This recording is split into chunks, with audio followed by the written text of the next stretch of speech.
major in the Army Reserves and is currently the head of the intelligence section for his unit. He has served in Bosnia 2002-2003, in Iraq 2004-2005, and in Afghanistan 2008-2009 and 2012-2013. He is currently part of Zion's Bank military internship program. He hopes to land a more permanent job in either the compliance or fraud security department in Zion's Bank. He will be giving speech number 3, Get to the Point, from the Competent Communication Manual. His objectives are to select a speech topic and determine its general and specific purposes and project sincerity and conviction. Dan's title of his speech is The Elephant in the Room. And his time will be 5 to 7 minutes. Please welcome Dan.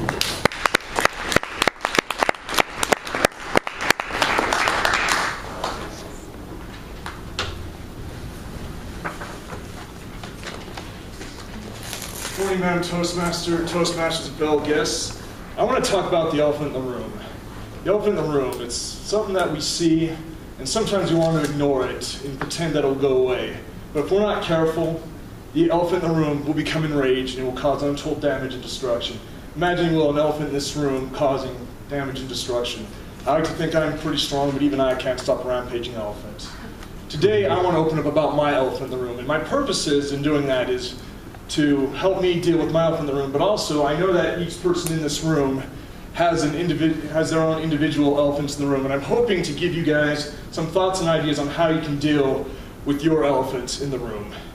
I'm going to open up my elephant in the room. As was mentioned in my intro, I have served in many different areas of the world with the military. And as a result, yes, I suffer from PTSD and depression. I've been suffering for this for quite some time, and I've had family and friends who've known about it, but I haven't really gone public with it up until now. And what prompted me to go public is, one, the Robin Williams tragedy, where he committed suicide. That brought a lot of awareness. But also what really struck me was, there was a soldier from one of my previous deployments who recently committed suicide. And I remember one of my buddies on Facebook, told all of us, and he sent out a message doing what's called a buddy check. Which basically, buddy check is you want to know, hey guys, are you all okay? Please acknowledge. So we all acknowledged, and I had another friend of mine who knew the soldier. He was lamenting about how he wished he could have reached out to the soldier to say, how was he doing? He might still be alive. And I decided I wanted to share with him a success story of when someone reached out to me. I've had suicidal ideations. As a matter of fact, recently, a few weeks ago, I had some pretty bad. My life, I didn't have, my job prospects were horrible, relationship ended. Basically I was living a country song existence. I'm still waiting for that song to be played backwards, but in a way, it is. But I remember a couple years ago, prior to that, I also had suicidal ideations, and I remembered what had happened. I was in a very low place, similar circumstances, but I reached out and called the VA. I needed help. But I'm in a very bad place, and they got me the help I needed. I got a counselor the following day. I still see a counselor every so often. I know there's been a lot of bad press about the VA, but I will give credit where credit's due. The VA here in Salt Lake City has done a great job in getting me the treatment and help I needed. But some of the things I thought about when I was going through these ideations, I had an epiphany. What would my family and friends think? Because a lot of times when I've had soldiers who I know have committed suicide or attempted, thought, if I could have only had 5 minutes with them, if I could just had 5 minutes, I could have maybe given them more than just 5 minutes. And I thought, maybe my family and friends are thinking the exact same thing. And I thought, I need to stay in the fight. And I also had another epiphany. I am of value. People care. And I know that by having this epiphany that I'm of value, I can contribute. And I'm going to piggyback on what Heidi said about she gave a speech last week about her calling in life. We all have a calling. I'm still trying to figure mine out, but I do know regardless of that, I have value. If there's one message I want everyone in this room to take away, you all have value. Don't ever forget that.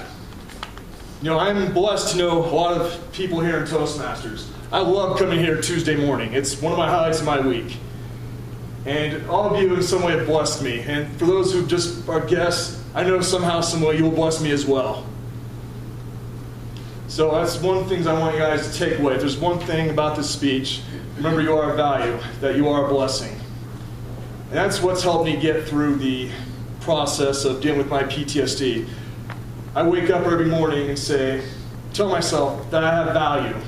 And also, another thing I discovered is the best blessing is to be a blessing. Another thing I wake up with is, how can I go out and bless somebody today? And maybe just a simple thing like saying hi or helping out a friend. We all have different ways we can help out. Each one of you in this room has the potential and the opportunity to touch someone. Don't ever forget that. I will say that the world would be a lot less dimmer if any of you were not in it. So I just want to say I'm thankful that I've had family and friends who reached out to me at my lowest point, who asked, hey, how are you doing? Are you okay? They had the courage to do that, because sometimes it's hard to approach somebody. It's hard to have that courage.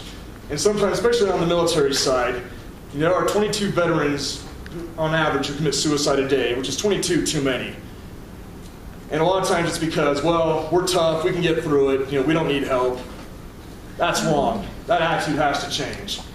And I had an experience recently, my last drill, where I talked with my section, a section of 5 soldiers, and I actually sat down and told them my experiences, because I wanted them to know that, hey, I have this, but if any one of my soldiers has it, I want them to be able to reach out and say, hey, I need help. And I will not think that they're weak.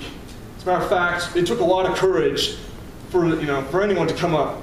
As a matter of fact, I wrote a Facebook message about this, and I'll admit I was a little nervous. I wasn't sure what the reaction would be, but it was very rewarding. I had some fellow veterans come up to me, privately and thanked me for posting that. They shared my experiences with me and said, I'm glad we're not alone. And you don't necessarily have to be in a war zone to have PTSD or depression. So we all have our individual elements in the room, and I hope that I've given you all tools and some thoughts and ideas on how I deal with it. But please understand that there are people here in this very room that care. So if you ever need to reach out to me, please do so. I'm more than happy to listen in here. And I want to thank Dave Sorrell. He's reached out to me so many times. I don't know how many times we've been at Denny's or D's having late night dinner, just going over stuff. He's helped me out so many times. I can't thank him enough. So thank you, David. But I just want everyone to know, my thought is, remember you have value and that you are a blessing. Thank you.